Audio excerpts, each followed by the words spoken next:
sharing needles is highly risky for transmission of very bad diseases. In Mendocino County, more people get AIDS from needles than from sex. A lot of people die from drugs. In my experience as a physician, about half the time, it's from actually taking a drug overdose, a lethal dose you took too much. The other half of the time, the person doesn't actually take a lethal dose, but gets sick and vomits, and the puke blocks their airway, causing them to die. There are two medical things that I want you to learn today to deal with these two things. First, before a person dies from a drug overdose, they will usually pass through the stage that's called coma, in which they appear to be sleeping. Now, the difference between a sleeping person and a comatose person is that the sleeping person can wake up, but the comatose person cannot. If you're not sure about a friend of yours, take a pen, put it between their fingers, squeeze really hard. That's an extremely painful thing to do. I assure you, if someone is sleeping or just faking like a coma, they will wake up promptly and speak to you, usually with profanity. If the person doesn't wake up when you inflict a painful stimulus, you just made the diagnosis. They are comatose. That is a medical emergency. Dial 911, get them some help. Puking and blocking your airway is a big problem when you use drugs. Now check out this schematic.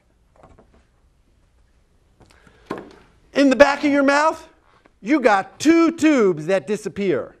One, your esophagus, goes down to your stomach. That's where the food goes or the puke goes.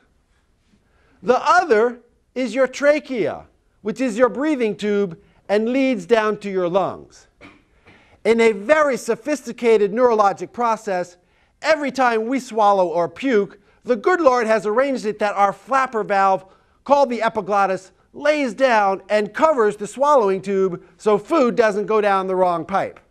Most of us have no problem swallowing or puking by ourselves when we are alert.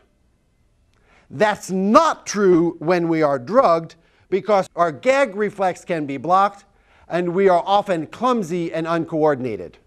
Now, if we vomit on our backs, gravity, that constant physical force, pretty much guarantees that you're going to block your airway with puke. Face down is actually pretty good as long as you've got coordination and strength enough to lift your head away from the mattress.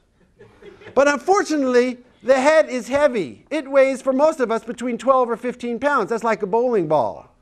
Lots of people die face down in their own puke. The way to help someone who is drugged out of it and vomiting is to roll them on their side. This is the position you want people to be in. If there is a lot of puke in a person's mouth, the human fingers work extremely well to get it out. If you think that there is junk already down in their airway, remember the Heimlich maneuver. By squeezing on the abdomen and chest, you can force things out of the airway, including aspirated food particles and vomit. Use your hands to keep the head turned to the side and the airway straight. Extremely helpful. Remember, friends do not let friends drive drugged. Friends do not say, "I thought he was sleeping," and split on a comatose companion. Friends do not let their impaired buds barf by themselves. But remember, we are not to despair. No fear. We can make good decisions for ourselves and secure safe passage for our life energy. I want to end by quoting Charles Darwin. He was the one who discovered evolution and wrote about it in his book called The Origin of Species. These are his final words. There is a grandeur in this view of life, with its several powers having been originally breathed by the Creator, with a capital C. And that whilst this planet has gone cycling on according to the fixed laws of gravity, from so simple a beginning, endless forms, most beautiful and most wonderful, have been and are being evolved. I think he means every one of us. Thank you for coming. Go in peace.